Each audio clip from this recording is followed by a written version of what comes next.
예, 하나님 말씀 에베소서 2장 1절에서 9절 말씀 한 절씩 교독하고 9절은 같이 읽겠습니다. 너희의 허물과 죄로 죽었던 너희를 살리셨도다. 그때 너희가 그 가운데서 행하여 이 세상 풍속을 듣고 공중의 권세 잡은 자를 따랐으니 곧 지금 불순종의 아들들 가운데서 역사하는 영이라.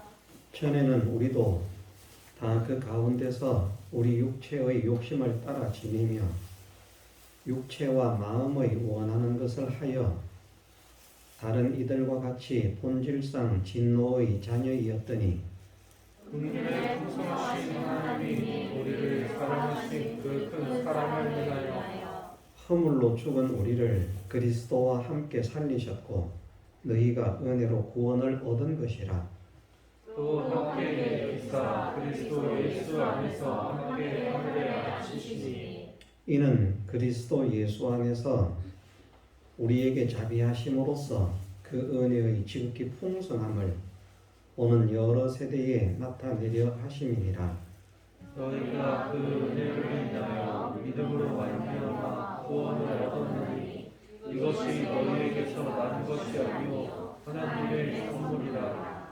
행위에서 난 것이 아니니 이는 누구든지 자랑치 못하게 함이니라. 아멘. 예.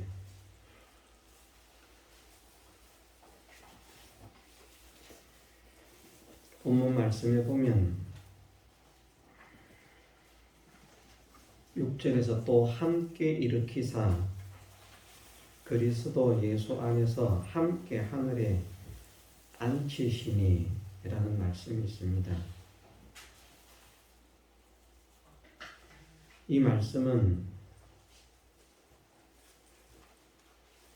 우리로 하여금 부활과 변화를 얻게 하신 후에 우리를 구원하신 주님께서 앉으신 영광의 보좌에 함께 앉아 우리가 주님의 형상으로 화하고 주님과 같은 영광으로 충만하게 되어서 주님과 함께 더불어 왕권을 행사하는 영광의 실력자가 되는 것을, 존귀한 자가 되는 것을 말씀을 하십니다. 예, 허물로 죽은 우리를 살리신 것도 사람이 하는 것이 아니라 하나님께서 전적 은혜로 주신 것이고, 또 그리스도와 함께 지극히 큰 영광을 누리게 하시는 것도 우리의 믿음으로 되는 것이라고 말씀하시지만 이것이 우리에게서 난 것이 아니고 하나님의 선물이기 때문에 사람이 만든 것이면 사람이 자랑할 것이 있지만 사람이 만든 것이 아니기 때문에 우리의 행위는 구원의 영광에 조금도 영향을 미치지 못하기 때문에 아무도 누구든지 자랑치 못하게 함이니라 말씀하셨습니다. 네, 지금은 우리가 구원에 대해서 막연하게 생각을 하고 추상적인 구원입니다.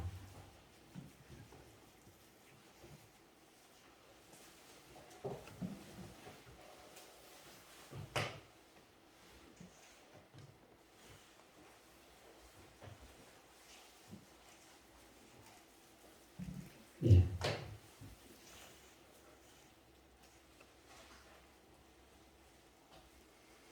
정말 여러 번 말을 하지만 이 구원이라고 하는 것이 눈에 보이는 것이고 만지지는 못한다고 하더라도 눈에 보이기만 하더라도 아마 이 구원의 길을 걷기를 원치 않는 사람이 단 한 명도 세상에는 없지 않을까 싶을 만큼 하나님 말씀을 통해서 약속하신 구원이라고 하는 것은 모든 면으로 정말 가치가 있고 큰 것입니다. 그것이 세상적인 것을 비유로 해서 말해서 물질적인 풍요라고 말한다고 하면 풍요에 있어서도 그러하고 지식과 지혜에 있어서도 그러하고 기능, 능력, 실력에 있어서도 그러하고 권세와 영광에 있어서도 그러하고 모든 면으로 모든 사람이 야 나도 저 자리에 꼭 서야만 되겠다 하고 눈에 불을 켜고 덤벼들지 않을 수 없을 만큼 큰 구원인데 다만 이 구원이 현재 우리의 눈에는 추상적이고 눈에 보이지 않는 것이기 때문에 이것을 향한 소망이 그렇게 간절해지지 못하는 그런 사람이 되어 있습니다. 그럼에도 불구하고 우리는 말씀을 통해서 하나님께서 약속하신 구원이 얼마나 보배로운 것인지 지극히 큰 것인지를 어느 정도 느끼고 있습니다. 깨닫고 있습니다. 그래서 불신자와 달리 우리는 이 사실을 말씀을 통해서 어느 정도 어렴풋이라도 깨닫고 알고 있기 때문에 이 구원을 소망하는 소망이 큽니다. 그럼에도 불구하고 우리의 구원을 이루어가는 우리의 믿음의 삶은 참 나약하다 생각하지 않을 수 없는 그런 연약함 속에서 우리가 걸어가기도 하고 넘어지기도 하고 또 일어나기도 하고 또 쓰러지기도 하는 이런 삶을 되풀이하고 있습니다. 그러면서 우리가 느끼는 것이 야 정말 내가 내 구원을 위해서 사는 것도 이렇게 힘이 든가? 정말 이렇게 큰 구원이라고 말씀하시는데 사실은 어떻게 생각해 보면 구원이 눈에 보인다고 해도 저는 마찬가지가 아닐까 생각을 합니다.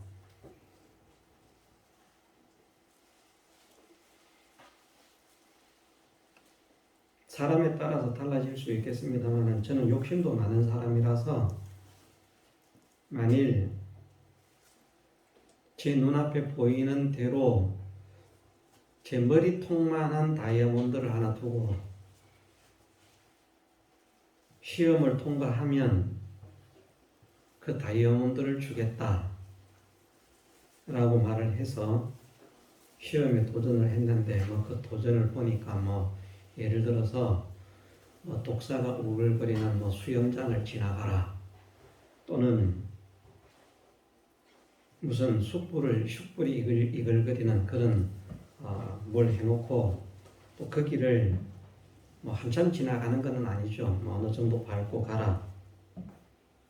그러면 워낙 욕심이 많은 사람이라서 뱀에 물려 죽을지도 모르지만 아마 도전을 할 것 같고요. 숯불도 한번 밟아볼 것 같은 그런 느낌은 있습니다. 그래도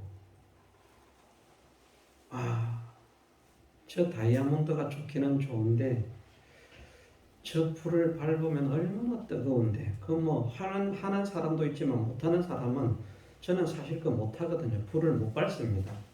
그래서 그 고통을 생각한다면 다이아몬드는 정말 간절하게 소원하는 것이지만 그 고통을 견딜 수 없는 줄 알기 때문에 아마 하지 못할 그런 가능성이 큽니다. 눈에 보이는 것이라고 해도 그렇다는 말입니다. 내가 내 몸으로서 감당할 수 없는 고통, 내가 내 몸으로서 감당할 수 없는 그런 어려움, 내가 내 몸으로서 감당할 수 없는 그런 환경과 형편이 되면 지금까지 내가 저것 때문에 이 고생을 했지만 이제는 도저히 안 되겠다. 그만둬야겠다. 포기할 수밖에 없는 상황이 일어날 것이라는 말입니다. 왜 이 말씀을 드리는가? 우리가 우리를 향하신 주님의 그 사랑의 수고와 희생의 크기가 얼마나 크고 놀라운 것인가를 조금이라도 더 깨달았으면 좋겠다라는 생각에서 이 말씀을 드립니다. 내 눈에 보이는 나의 유익을 위한 것이라도 내 몸의 형편에 따라서 그것을 포기할 수밖에 없는 것이 인생입니다. 예를 들어서 다이아몬드, 머리통만한 다이아몬드를 주겠다고 하고요. 그 대신 야구 방망이로 한 1000대만 맞아라. 못할 것 같아요. 나는 1000대 맞고 다이아몬드를 내가 가져가겠습니다. 자신 있는 분 있으십니까? 처음에는 도전할지도 모릅니다. 처음에는.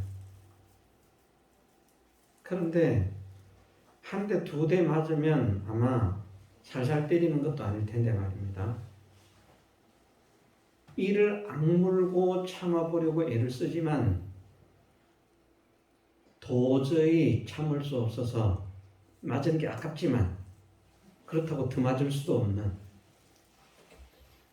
맞아서 손해, 그것을 내 것으로 만들지 못해서 손해가 나는 그런 정말 안타까운 상황이 발생할 수밖에 없다고 저는 생각합니다.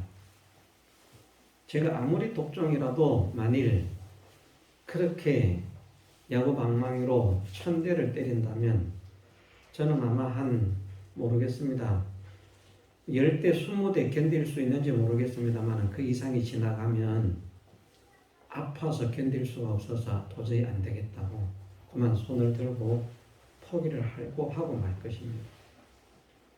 나에게 준다는 내 것이 됨에도. 그러나 주님의 수고는 당신을 위한 수고가 아니라는 것입니다. 주님의 희생은 당신을 위한 희생이 아니라는 것입니다.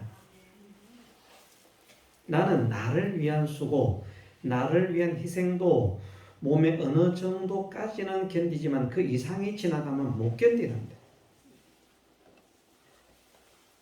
어떤 분들은 아파서 병원에 가가지고 병원에서 주사 놓는 것도 막 아프게 놓는다고 고함 지르고 고함을 지릅니다. 저는 병원에 가서 여러 번 꼬매기도 해보고 그랬습니다만은 간호사들도 그런 말을 합니다. 참 잘 견딘다고. 신음소리도 안 내고 그냥 안 아픈 것이 아니라 아픕니다. 아프지만 신음소리를 내지 않고 그냥 참습니다. 참는데 그런 참을성이 있다고 해도 어느 정도가 지나면 못한다는 말입니다. 도저히 못 참겠다. 도저히 못 참겠다 하는 그런 마음의 상태가 막 생기는 그런 때가 있습니다. 예수님께서 우리와 동일한 몸을 가지셨는데 그런 상황이 날마다 일어나는데 그 몸에 우리의 고통을 짊어지심으로, 우리의 환난을 짊어지심으로, 우리의 그 아픔을 짊어지심으로 말할 수 없는 그 고통과 고난이 날마다 쉼 없이 밀려오는데 만일 지금 나 같은 사람이 메시아였다고 하면 과연 다른 사람을 구원하기 위해서 그렇게 할 수 있었을까? 우리가 정말 주님께 감사해야 할 것은 내가 나를 구원하기 위해서 그 고난과 고통을 당해야 된다고 해도 우리는 못했을 것이라. 여러분들은 모르겠습니다. 저는 그렇습니다. 말씀을 드렸지만 예수님께서 지혜가 없으신 분도 아니고요. 능력이 없으신 분도 아니고요. 실력이 없으신 분도 아닙니다. 예수님께서 돈을 벌고자 하면 금방 버실 분입니다. 돈 버는데 뭐 초자연적으로 돈을 만들어내는 거 말고요. 뭐 돌멩이 갖다 놓고 뭐 돈 되라 뭐 금덩이 이런 거 말고 그냥 순리적으로 해서 그렇게 해도 돈을 벌려고 하면 순식간에 돈을 벌 수 있는 분이고 출세를 하려고 하면 순식간에 출세를 할 수 있는 분이고 세계 정복을 하려고 해도 순식간에 세계 정복을 하고도 남는 그런 능력이나 실력이나 지혜나 이 모든 것을 가지신 분입니다. 그런데 그 당신의 몸의 원하는 것을 하지 않고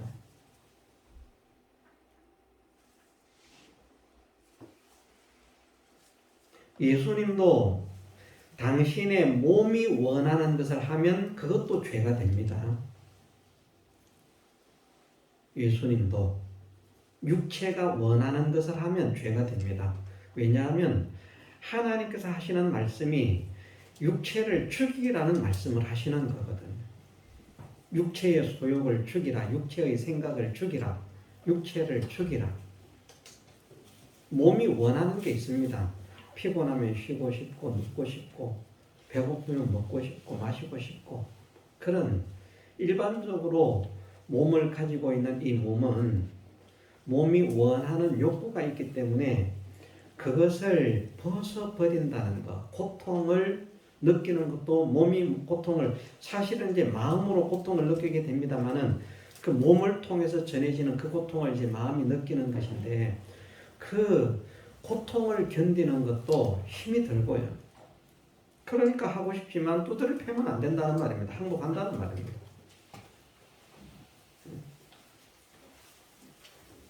우리는 생명을 내어 던지고라도 주님을 배반하지 않고 믿음을 지키겠다는 그런 소망을 가지고 있을지라도 자꾸 바늘 가지고 손톱 밑을 자꾸 찔러 보십시오. 얼마나 견딜 수 있을 것 같은가. 상상을 해보면 어지간히 아픔을 참지만 어느 정도가 되면 그만 항복을 하고 말겠다. 차라리 그냥 몇 번 찌르다가 안 되면 죽으면 끝나면 그만인데 이게 죽이지도 않고 계속 고문을 가하면서 고통을 가하면서 너 믿을래? 안 믿을래?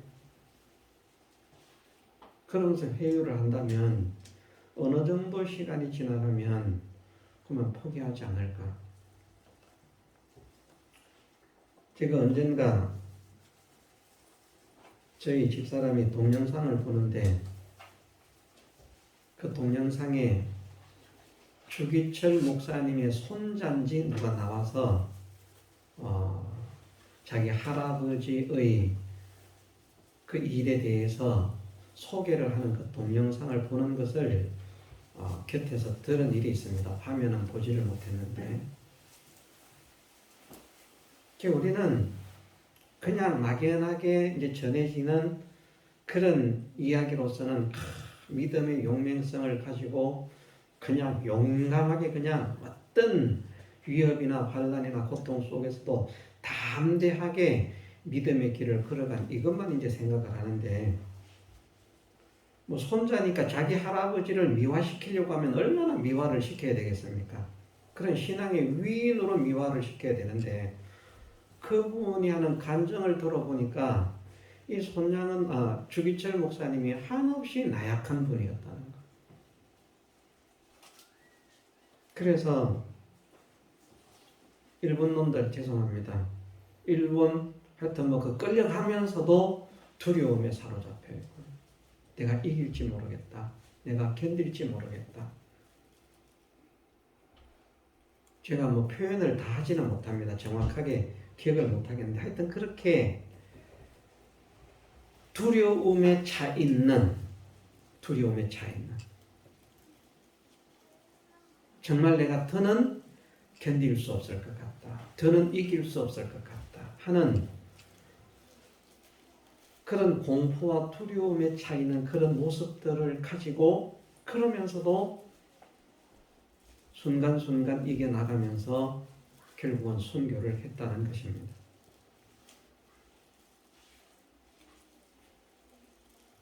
하나님께서 사랑하시고 붙들어 주셨기 때문에 순교의 제물로 받으시기로 작정하시고 붙들어 주셨기 때문에 승리할 수 있게 된 것이라고 믿습니다.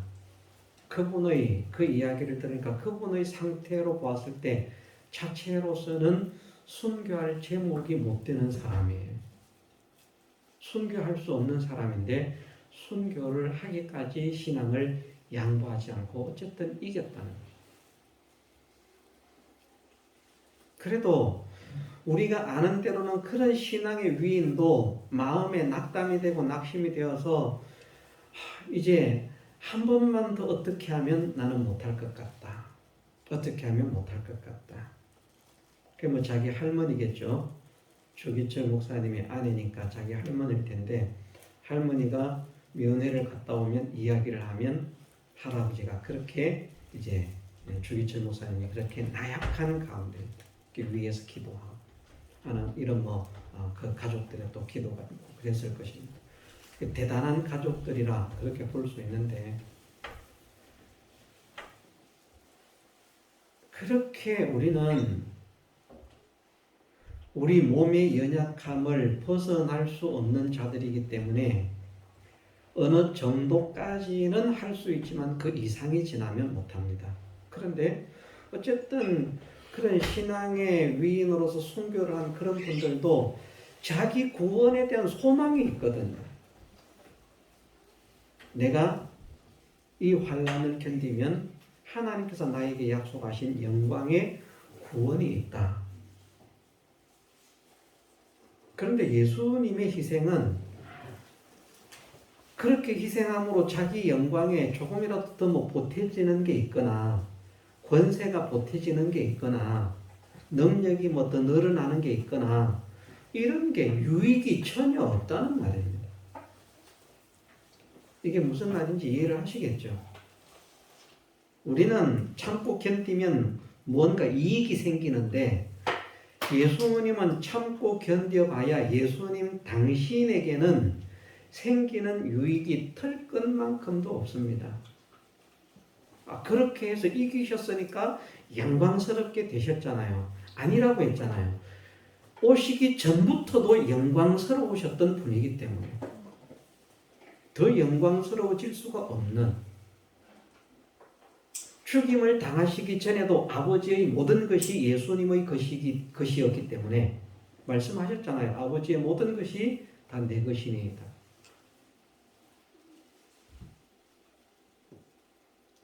소유가 더해질 수 있는 것도 아니고요. 그런 게 있으면 그래도 좀 소망을 가지고 내가 지금 부자인데 이 고통을 견디면 이것보다 배나 부자가 된단다. 부자가 좋은 줄 아니까 배나 부자가 되고자 하는 소망이라도 가지고 그렇게 하는데 예수님은 당신의 육체를 위해서는 털끝만큼도 살지 않으셨다는 것입니다. 그리고 당신이 만일 당신의 육체를 위해서 사셨다면 그것은 죄가 되기 때문에 구세주로서의 역할이 실격이 되는 것이다. 실패가 되는 것이다. 그래서 당신의 몸이 원하는 것이 있지만 그 원함을 조금도 사용하지 않으시는 아버지의 뜻에 그 모든 것들을 다 끊고 죽이고 부인하시는 삶을 사신 것입니다. 그렇게 해서 만드신 것이 우리의 구원이라는 말입니다. 또 지난 시간에 그런 말씀을 드렸습니다.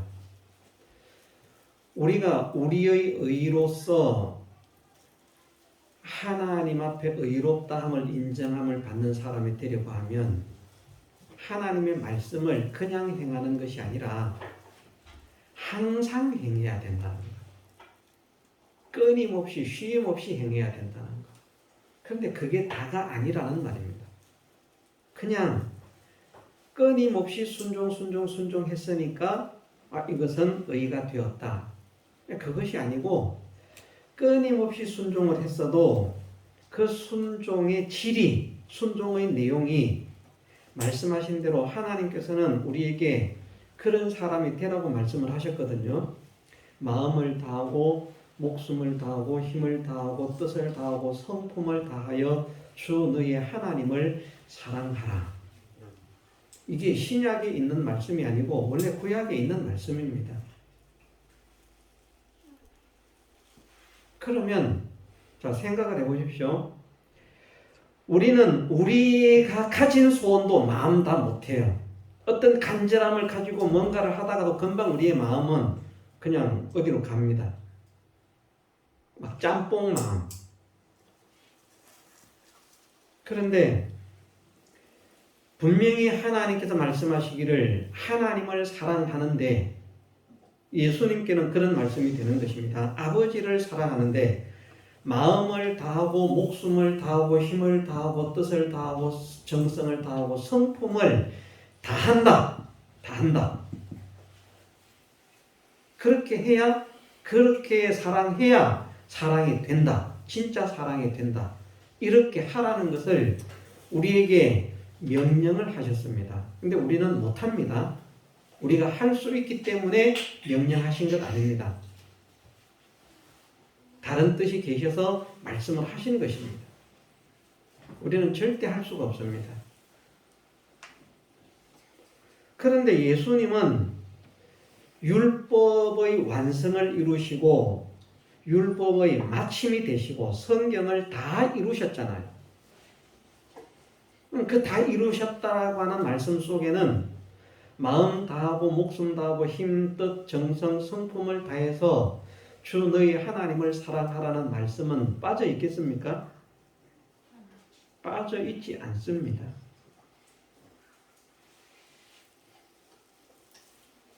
그래서 그것을 다른 말로 표현하기를 그렇게 말씀을 드린 것입니다.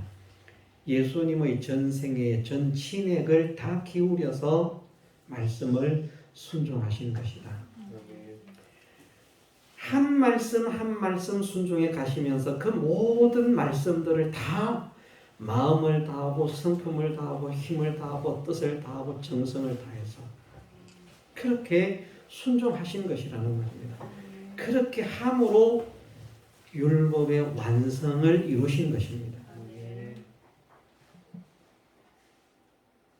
그것이 우리의 의가 된 것입니다. 우리가 받아야 할 죄의 형을 대신 받으셔서 죄인으로 유배가 되어 오시고 이 땅에 오신 것은 유배로 오신 것이죠. 그리고 죄의 형을 받고 십자가에서 죽임을 당하시고 또 우리의 의를 위해서 우리를 의롭게 만들기 위해서 하나님의 모든 말씀 아버지의 모든 말씀을 순종하시되 그 내용을 보니까 항상 순종하시고 친액을 다 바쳐서 순종하시는 것.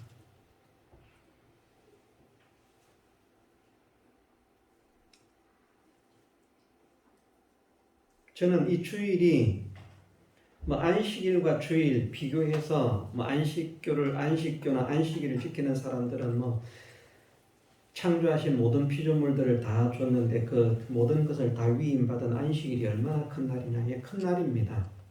그런데 말씀하시기를 사람의 생명이 천하보다도 귀한데요. 사람의 생명이 천하 거기에 천하는 사람을 뺀 모든 우주 만물들을 다 말할 수 있습니다. 그 귀하지만 사람의 목숨보다 가치가 없다는 것입니다. 그런데 그 모든 사람의 생명보다도 귀한 것이 주님이십니다.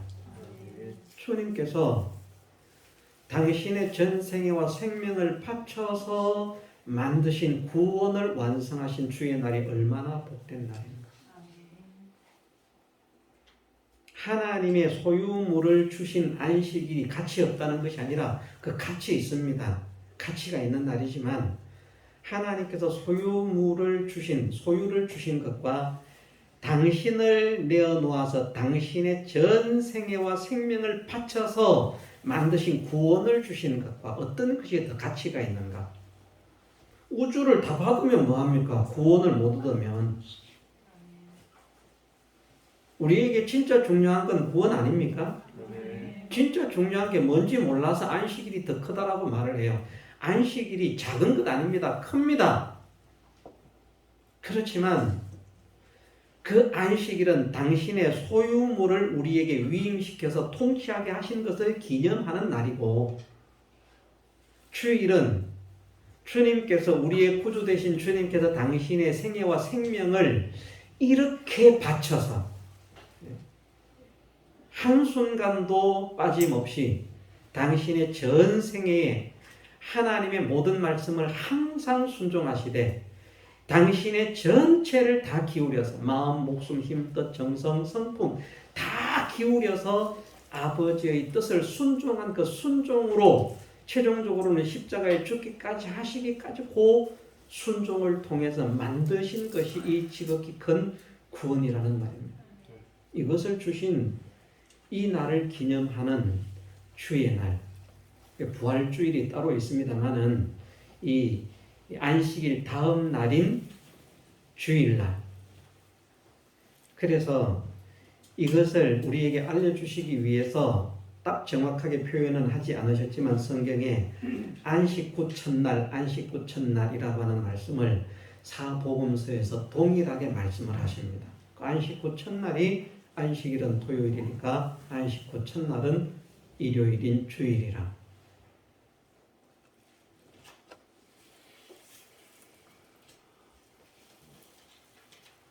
초대교회 성도들은 이 사실을 확실하게 깨달았기 때문에 예수님의 부활하심을 통해서 우리에게 주어진 그 구원의 영광과 가치가 얼마나 복된 것임을 확실히 깨달은 사람들이었기 때문에 그들을 통해서 이 주일 예배의 명칭이 교회사적으로 그렇습니다. 초대교회 시대 때는 이 주일 예배를 어떤 명칭으로 예배를 드렸는가? 부활절이 있지만 주님의 부활하심을 기념하는 예배, 매 일요일 날 예배를 드리면서 그 예배를, 공식적인 예배의 명칭을 예수님의 부활을, 그리스도의 부활하심을 기념하는 예배라고 그렇게 모여서 예배를 드리는 것이 오늘 우리의 예배의 효시입니다. 왜? 말씀드린 대로 안식일이 크지만 이 주의 날은 주님이 죽으시고 부활하심으로 만드신 그 구원을, 지극히 큰 구원을, 이 세상 없어질 것으로 비교할 수 없는 그 지극히 영광스러운 구원을 우리에게 선물하신 날이기 때문에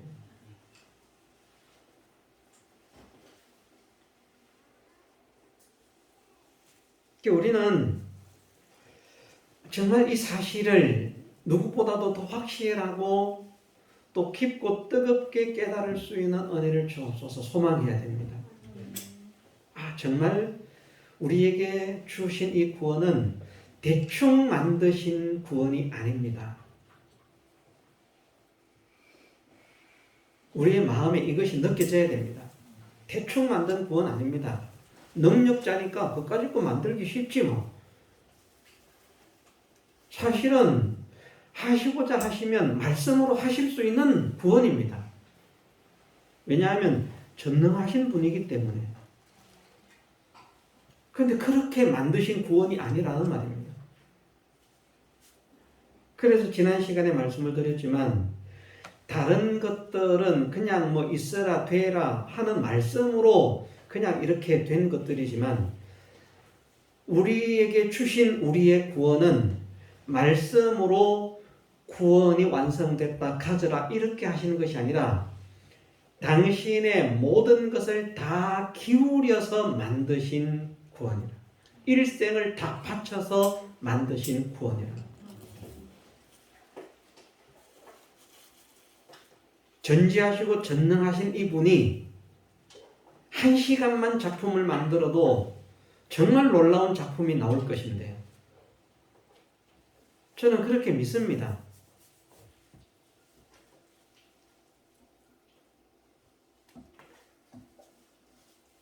세상에 능력 있는 어떤 사람이 한 시간 작품을 만들었어도 그거 가치 있다고 뭐 몇 억씩, 몇 백억씩, 심지어 몇 천억씩 가치를 먹일지도 모르겠는데요. 그런 능력자 아니고요. 그런 능력자는 주님의 능력에 비하면 능력이라고 할 게 없습니다. 그 실력도 아닙니다. 거지 발사계도 안 됩니다. 그 뛰어난 지혜와 지식을 가지신 전지하시고 전능하신 주님께서 한 시간의 노력, 하루의 노력, 1년의 노력이 아니라 당신의 전생의 노력을 다 기울이시되 진액을 다 바쳐서 만드신 구원이라는 것이죠. 얼마나 보배로운 것인지 모릅니다. 이것을 우리에게 주셨다는 거예요. 그리고는 이것을 우리가 한 것으로 인정하시는 것이 칭의의 은혜라는 말입니다. 우리는 한 게 진짜 틀 것만한 것도 없는데 눈 떠보니까 이게 네 구원이라고 기가 막힌 이런 일이 벌어진 것입니다.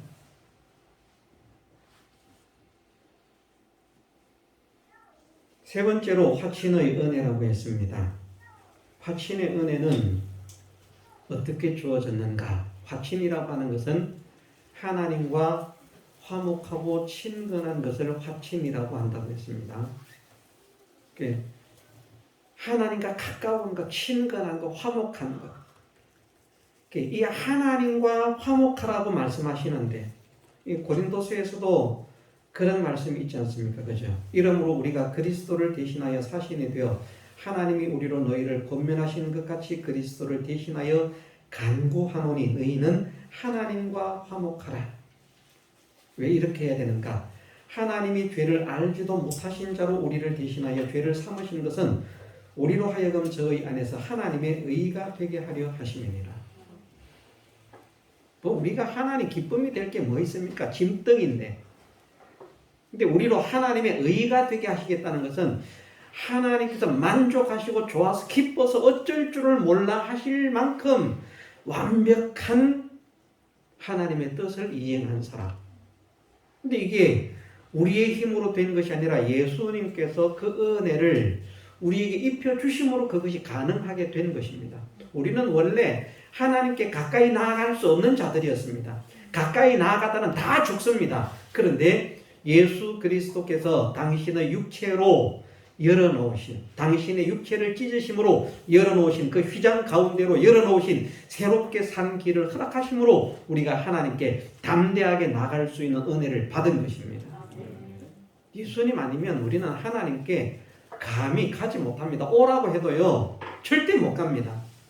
오라고 해도, 오라고 하시지도 않지만,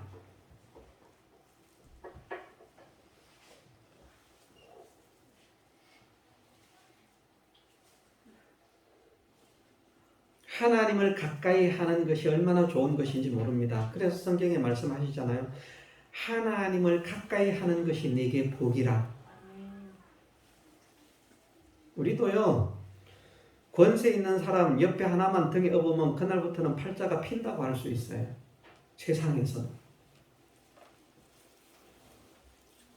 전지전능하신 만왕의 왕이신 창조주 주권자 주제사 모든 것의 주인이신 이 하나님의 척건이 된다는 것. 이 하나님과 아주 친한 관계가 되어서 어디로 가든지 같이 가자. 저도 같이 가고 싶은 너는 됐어. 너는. 저는 베드로와 야고보와 요한의 어깨가 얼마나 이렇게 뽕이 올라갔을지 생각해요. 힘이 들어가요. 봐라. 제자들 중에서도 말입니다. 어디 가시면 다른 사람들 안 데려가는데도 이 세 사람은 데려가시잖아요. 변화산에 가실 때도 데려가고. 우리가 세상의 실력자의 그 척건이 되어서 같이 가자 하면 그만 내가 누구한테 초대를 받았다. 하만도 보십시오. 지죽을 줄도 모르고 왕후 에스더가 잔치를 베푸는데 초청을 받은 사람은 왕하고 나밖에 없다. 좋아서 자랑스러워서 기뻐서 그 세상의 실력자, 힘 있는 자, 능력 있는 자와 가까이 할 수 있다는 게 그렇게 좋더라는 것입니다. 하물며 하나님을 가까이 하는 것이 얼마나 복인가. 하나님과 화목하라고 말씀하시는데 마귀가 어떻게 해서든지 하나님과 화목하지 못하도록 만듭니다. 어떻게? 아까 말씀을 드렸습니다만 우리는 이 육체, 연약한 육체를 가지고서 연약한 육체를 벗어나서 살 수가 없어요. 그래서 우리의 모든 현실에서 하나님이냐 너냐 둘 중에 하나를 선택하라는 기로가 항상 놓이게 됩니다. 하나님이냐 너냐. 나를 위하려고 하면 하나님을 섭섭하게 해야 되고, 하나님을 기쁘시게 하려고 하면 내 몸이 힘들고 피곤해지고 때로는 죽어야 될 수도 있고.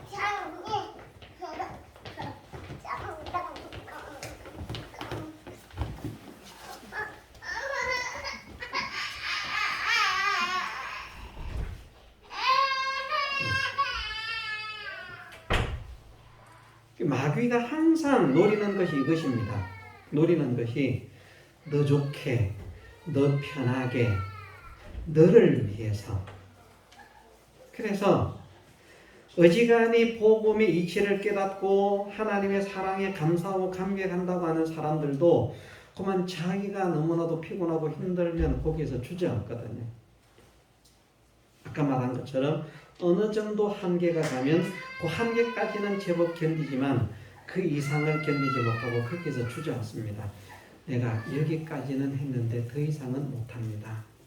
도저히 못합니다. 어떤 사람은 졸음을 이기지 못해서 나는 졸려서 도저히 못하겠습니다. 졸음 그까짓 거야 나중에 밤에 자면 되지요. 어떤 사람은 졸음을 이깁니다. 몸의 아픔을 못 이깁니다. 감기를 못 이겨요. 감기가 걸려서. 그렇게 이제 사람마다 달라질 수 있습니다. 어느 정도까지는 견디지만 그 이상은 내가 하고 싶지만 하기 싫어서가 아니라 정말 하고 싶지만 나는 더 이상은 못합니다. 왜? 내 몸이 더 허락지 않습니다. 내 형편이, 내 입장이, 내 사정이 더 허락지 않습니다. 여기까지가 나의 한계입니다. 내가 할 수 있는 한계 딱 정해놓고 있어요. 예배를 드리는 것도 마찬가지입니다. 어떤 사람은 주일 오전 예배를 한계로, 어떤 사람은 주일 오전 오후 예배를 한계로, 어떤 사람은 주일 오전 오후 수요일 예배를 한계로, 어떤 사람은 주일 오전 오후 수요일 금요일 예배 구역 예배까지 한계로, 어떤 사람은 새벽 예배까지 한계로, 새벽 예배도 일주일에 한 번을 한계로, 어떤 사람은 평생을 한계로. 어쨌든 자기가 어떤 한계를 정해놓고 있습니다. 그 이상을 못합니다. 왜? 내 형편과 내 입장과 내 처지가 그 더 이상은 허락지 않는다고 자기가 포기를 합니다. 무엇 때문에? 다 자기 편함 때문에, 자기 유익 때문에.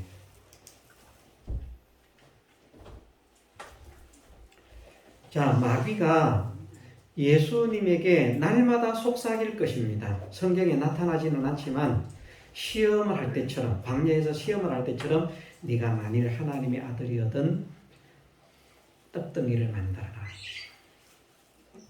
40일을 금식하고 줄이셨다고 했거든요.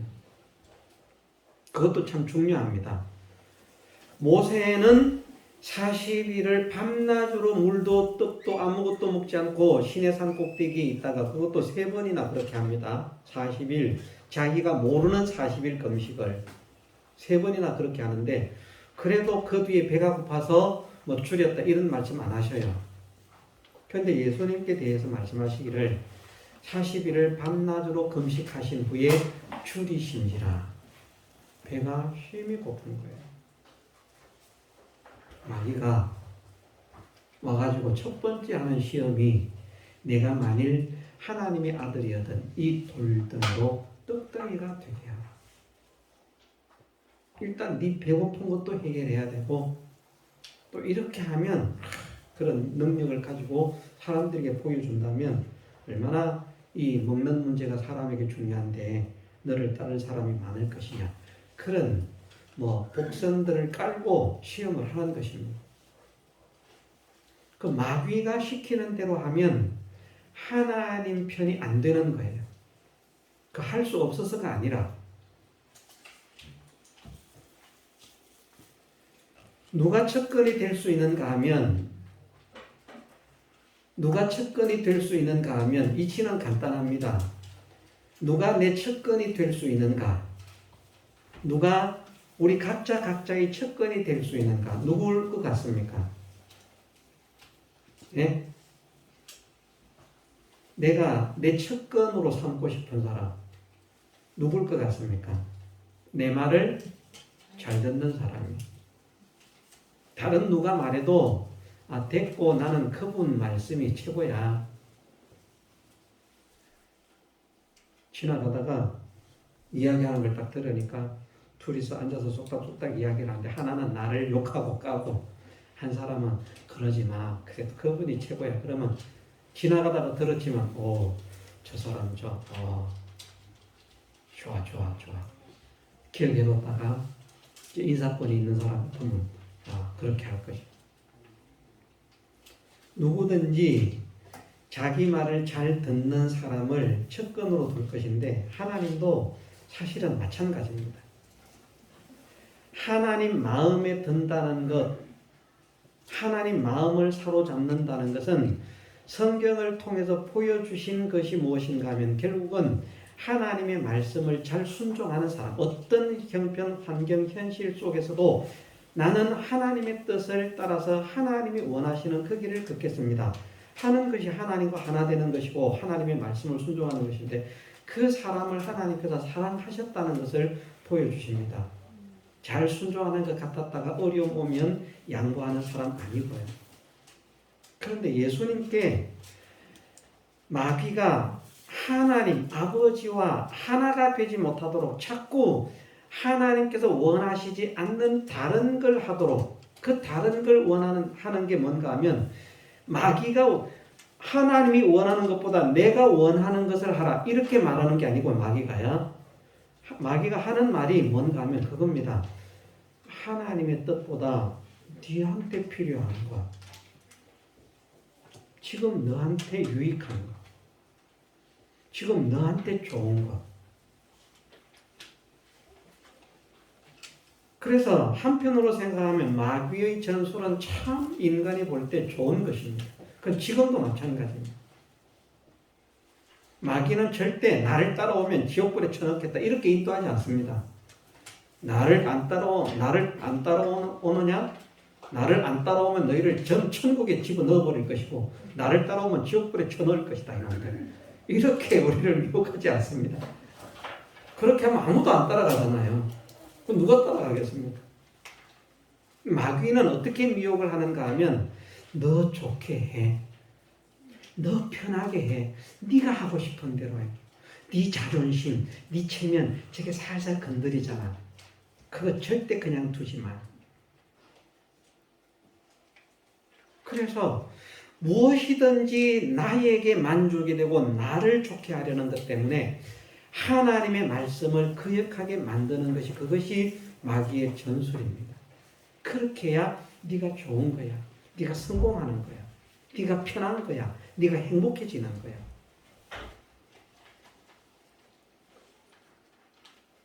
마귀가 얼마나 예수님의 마음에 이런 생각을 집어넣으려고 애를 썼겠습니까? 야, 참 나는 너를 보니까 답답하다. 너 지식이 없냐, 실력이 없냐, 기술이 없냐, 능력이 없냐. 내가 보면 너 얼마든지 성공할 수 있을 것 같은데 왜 그렇게 사는지 이해가 안 된다. 만일 우리 자녀 중에 그런 자녀가 있다면 우리가 이해하겠습니까? 우리가 믿음이 좋다고 말은 합니다. 믿음이 최고다. 있습니다. 그런데 내 딸이나 내 아들이 시집을 가겠다, 장가를 가겠다 하는 문제도 그렇고 믿음이 최고죠. 예, 어머니. 그럼 저는 믿음의 길을 가겠습니다. 근데 공부를 엄청나게 잘해. 전교 1등, 시험만 치면 전교 1등. 그래서 그 학교에서만 전교 1등인 줄 알았는데 다른 데도 가니까 무조건 가면 1등을 해. 그럼 이 사람은 서울대를 가도 1등이고 뭐 법이든지 뭐든지 시험 치면 다 합격할 사람. 그런데 아버지 어머니 저는 하나님이 최고고 신앙이 최고입니다. 저 목회를 하겠습니다. 공부를 엄청 잘하는데 말입니다. 그러면 허락할 부모가 얼마나 될까요? 믿는 부모지만. 그래, 지식은 하나님을 위해서 쓰는 거야.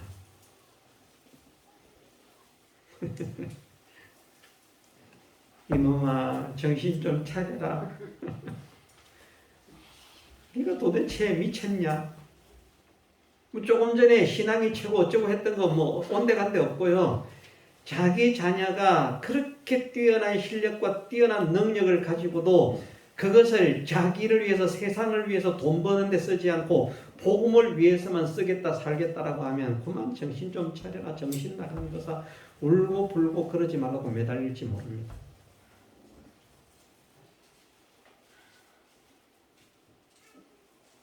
우리 교회는 그런 분이 없는 것 같아요. 반응을 보니까.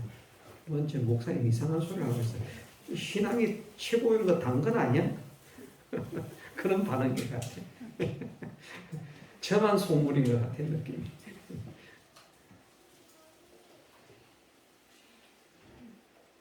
마귀가 얼마나 그 연약한 예수님의 육체를, 열악한 예수님의 환경을, 그 비참한 예수님의 현실을 비집고 들어와서 네가 그런 비참한 현실 속에서, 그렇게 고통스러운 현실 속에서 언제까지 그러고 살래?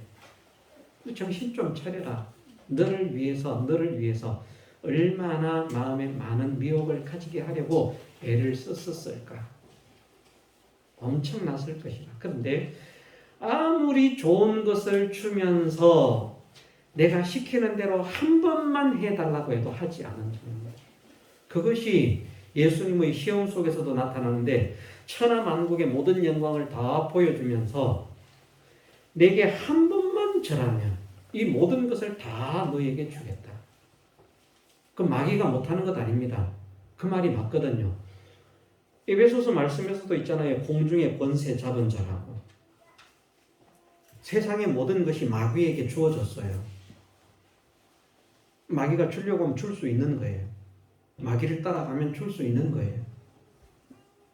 그것이 영원한 것이 못 되는 것뿐이지. 그게 뭐가 그렇게 어렵습니까? 내게 절 한 번만 하면 천하만국의 모든 영광을 다 너희에게 주겠다. 우리는 어떨 것 같습니까?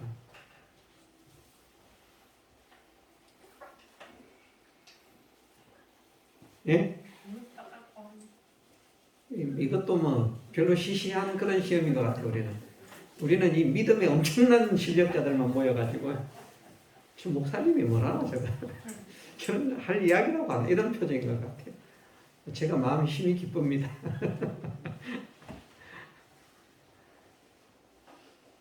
그런데 안타깝게도 저는 말씀을 가르치는 자지만 만일 그런 현실이 정말 저에게 닥친다면 어쩌면 절 한 번만 하고 영광을 취한 다음에 그 다음에는 하면 되니까 하고 마귀를 따라갈 것 같습니다. 그만큼 제가 원하는 것, 제가 좋아하는 것을 따라갈 수밖에 없는 인생이다. 그러니까 먹는 거 하나만 봐도 내가 먹고 싶은 걸 먹지 안 먹고 싶은 건 안 먹거든요. 거기에서도 저는 제가 나타납니다. 분명하게. 아니라고 발뺌할 수가 없습니다. 우리가 다 아니라고 발뺌할지 몰라도요, 절대 아닐 것입니다. 전 제 자신이 결국은 내가 좋아하는 것을 하는구나, 이걸 느낍니다. 마귀가 예수님께 그런 삶을 살게 하려고 아무리 미혹을 하면서 유혹을 하면서 하나님 말씀을 한 번만 어겨봐라, 하나님 품을 한 번만 떠나봐라, 아무리 미혹을 해도 생명이 끊어지는 그 순간에도 말입니다. 십자가에 달려있는데 지나가면서 깐죽거리는 사람 있잖아요. 이렇게 시험을 하는 거예요. 네가 만일 그리스도이든 한번 내려와. 그럼 우리가 믿어볼게. 야, 내가 구세준 걸 믿어준다네. 여기서 내려가면. 그럼 우리가 내가 이놈들 능력이 없어서 못 내려가는 줄 알아? 자, 내려왔지. 내려왔다 다시 올라가면 되지 뭐 이러면서 뛰어내려갈지 모릅니다. 밑에서 비웃으면서 조롱하면서 네가 만일 그리스도여든 어쩌고 저쩌고, 네가 치갈치를 구원도 못하면서 무슨 구원자라고 메시아라고 손가락질하면서 비난을 하고 있거든요. 근데 거기에 충격받아가지고 내가 뭐 실력이 없고 능력이 없어서 여기 매달려 있는 줄 알아? 한번 보여줄까? 뛰어내려올 수 있는데, 그렇게 하면 아버지의 명을 거역하는 것이 되고 하나님과의 관계가 잠깐이라도 내려가는 그 순간 다시 올라가도 그 순간 끊어지는 것이 되기 때문에 생명이 끊어지는 그 순간까지 아버지께서 하라고 하신 그 일만 하시면서 하나님과의 관계를 지키신 그것으로 생명이 끊어지기까지 순종하신 그 순종으로 하나님과의 화목을 지키신 것입니다. 우리는 수시로 하루에도 작심 3일이 아니라 작심 3분밖에 안 되는데 금방 하나님 위해서 살겠습니다. 하나님 찬양, 예수님 찬양. 이놈의 새끼들 왜 이렇게 떠들고 있어? 죄송합니다. 제가 하나님 찬양, 예수님. 우리는 작심 3초, 한 3분. 그런데 전 생애를 말입니다. 1분 1초 1각의 빈틈도 없이 온전히 아버지께 이끌려 아버지께서 원하시는 대로 아버지와 하나 되어서 사시면서 그 순생과 순교의 길을 걸어가신 주님의 그 화친의 은혜를 우리에게 허락하십니다. 그래서 진짜 아버지 마음에 쏙든 것은 예수님인데 우리는 본질상 진노의 자녀였잖아요. 그죠? 전에는 우리도 다 그 가운데서 우리 육체의 욕심을 따라 지내며 육체와 마음의 원하는 것을 하여 우리는 지금도 우리 육체와 마음이 원하는 것을 하고 있잖아요. 구원을 받았음에도. 그래서 육체와 마음에 원하는 것을 하는 우리는 사실은 본질상 진노의 자녀였는데 건짐을 받았음에도 본질상 진노의 자녀처럼 살고 있는 우리들입니다. 이런 우리를 당신이 아버지와 하나 되신 그 은혜를 우리에게 입혀가지고 아버지의 친근한 아들, 본질상 진노의 자녀가 아니라 우리는 하나님과 가까워져 보려고 생각도 못했는데 사실은 말을 하자면 그런데 예수님께서 우리를 아버지께 소개를 해주시는 것이 데려간 것입니다. 이야기를 이렇게 합니다. 표현을 나를 따라오너라. 그래서 우리는 뭣도 모르고 예수님을 따라가니까 예수님께서 우리를 아버지 앞에 떡 세우셔서 아버지 얘가 내 친구입니다. 내 친한 친구입니다. 내가 얼마나 좋아하는지 내가 대신 죽을 만큼 좋아하는 친구입니다. 아버지와 하나 된 화목한 사람입니다. 그래? 그날부터 우리는 아버지께서 사랑하시고 기뻐하시고 친근히 여기신 척근이 되는 예수님의 소개로 우리는 순식간에 졸지의 최측근 하나님의 최측근이 된 것입니다. 그런 은혜를 받은 것을 말을 하기를 화친의 은혜를 받은 것이라 이렇게 말을 합니다. 그래서 지금까지 우리가 사죄의 은혜, 칭의의 은혜, 화친의 은혜 뭐 더 깊게도 생각해 볼 수 있었겠지만 여기까지 했습니다만은 이것을 생각하면서 정말 주님께서 내 죄를 없애기 위해서 그렇게 하셨구나. 주님께서 나를 의로운 자로 만드시기 위해서 그렇게 하셨구나. 주님께서 나를 하나님과 화친한 자, 친근한 자가 되게 하시려고 그렇게 하셨구나. 당신이 몸에 원하는 것. 근데 예수님은 육체와 마음에 원하는 것을 털끝만큼도 하지 않으신 분임을 여기에 말씀하시는 것입니다. 우리는 거의 전부를 육체와 마음에 원하는 것을 하면서 살아가는 자이지만 예수님은 우리와 동일한 몸의 구조를 가지고서도 육체와 마음에 원하는 것을 하지 않고 오직 아버지의 뜻을 순종하고 이루심으로 하나님과 화목하게 하신 그 은혜를 우리에게 입혀주신 우리는 지극히 존귀한 사람이라 영광스러운 사람이라 이렇게 복되게 하신 아름답게 하신 존귀케 하신 주님께 내 생명을 다하여 영광을 돌리고 충성하는 자로 살아야 되겠다. 섬기는 자로 살아야 되겠다. 사랑하는 자로 살아야 되겠다. 뜨겁게 각오하고 결단하는 우리 모두가 되게 해주시기를 주님의 이름으로 축원합니다. 다 같이 통성으로 기도드리겠습니다.